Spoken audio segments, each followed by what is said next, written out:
तो दोस्तों, आपका स्वागत है फिर से एक ऐसी सच्ची भूतिया घटना में जिसे सुनकर आप बिल्कुल हैरान हो जाएंगे। तो दोस्तों, अगर आपको भी ऐसी भूतिया घटना सुनना पसंद है तो प्लीज़ मेरे चैनल को सब्सक्राइब कर लीजिए, क्योंकि मैं ऐसी ही कहानियाँ अपने चैनल पर लाता रहता हूँ। तो दोस्तों, चलिए चलते हैं एक कहानी की तरफ। तो दोस्तों, यह कहानी राजस्थान के एक छोटे गाँव करड़ा की है। तो दोस्तों, उस गांव के पास एक पेड़ था जिसे लोग डायन का पेड़ कहते थे, और इसी वजह से उस रास्ते से किसी का भी जाना मना था। और उसी गांव में एक छोटा सा परिवार था जिसमें एक आराध्या नाम की 15 साल की बच्ची रहती थी, जो कि कक्षा 10वीं की छात्र थी। एक दिन आराध्या के माता पिता उसके नानी के यहाँ गए थे, तो आराध्या अकेली थी घर पर। तो उसे सुबह उठने में देरी हो जाती है, जिससे उसे स्कूल जाने में देरी हो रही थी। उसने जल्दी जल्दी यूनिफॉर्म पहनी और जल्दी तैयार हुई, और घड़ी की तरफ देखा तो समय काफ़ी हो चुका था। तो वह सोचती है क्यों ना आज इस पेड़ वाले रास्ते से चली जाऊं, क्योंकि उधर से स्कूल पास में पड़ता था। तो वह उसी रास्ते से चली जाती है, और वह डायन पेड़ से उसे देख रही थी। आराध्या स्कूल जाने के बाद सोचती है कि मैं इस रास्ते से आई हूँ, किसी को नहीं बताऊंगी। आराध्या घर आकर खाना पीना खाकर सो जाती है, और डायन इंतज़ार कर रही थी कि आराध्या दोबारा कब इस रास्ते से आएगी। वह आराध्या के शरीर में प्रवेश करना चाहती थी। एक व्यक्ति ने देखा कि वह रास्ता थोड़ा सा खुला था, तो उसने बंद कर दिया और वहाँ पर बोर्ड लगा दिया कि इस रास्ते का कोई इस्तेमाल ना करे, वरना वह सबको बर्बाद कर देगी। और वह सबको सतर्क करता रहता था ताकि वह किसी को नुकसान ना पहुंचाए। डायन दिन प्रतिदिन आराध्या का इंतज़ार कर रही थी, लेकिन आराध्या ने जब से उस व्यक्ति की बातों को सुना था, उस रास्ते का ना इस्तेमाल करने का सोच लिया था।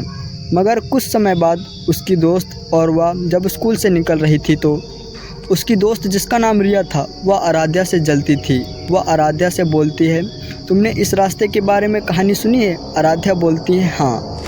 उसकी दोस्त बोलती है, मुझे लगता है ये सब एक अफवाह है, और आज तुम इसी रास्ते से जाना। आराध्या बोलती है, हाँ सही कहा, मैं भी उस दिन इसी रास्ते से आई थी, पर मुझे कुछ नहीं हुआ। और आराध्या उसी रास्ते से जाने लगती है, और वह डायन जिसे इस दिन का काफ़ी महीनों से इंतज़ार था, और वह डायन आराध्या के शरीर में चली जाती है। और अगले दिन आराध्या स्कूल जाने की बजाय एक व्यक्ति के घर पे जाती है, और उस घर में एक बच्चे को जाकर बहुत प्यार करती है। सब कहते हैं यह लड़की कौन है। इस घर के लोग कोई आराध्या को नहीं जानते थे। वह डायन बस आराध्या के शरीर में रहकर उस बच्चे को बहुत प्यार करती है, क्योंकि वह बच्चा उस डायन का ही था जिससे वह ऐसे ही मिल सकती थी। वह डायन अपनी सारी इच्छा पूरी करती है, अच्छा खाना खाती है, और आराध्या के माता पिता का प्यार भी पाती है। डायन आराध्या के सामने आती है तो आराध्या डर जाती है। वह डायन उससे बोलती है, डरो मत, मैं तुम्हें कोई नुकसान नहीं पहुंचाऊंगी।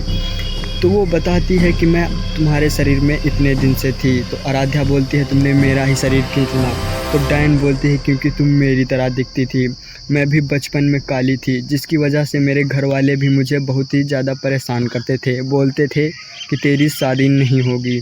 फिर कुछ दिन बाद मेरी शादी हुई। शादी होने के बाद मेरा पति भी मुझे बहुत मारता था, बहुत पीटता था, बोलता था तू काली है। और मेरे घर वाले ने दहेज भी कम दिया था, जिसकी वजह से वह मुझे बहुत मारते थे।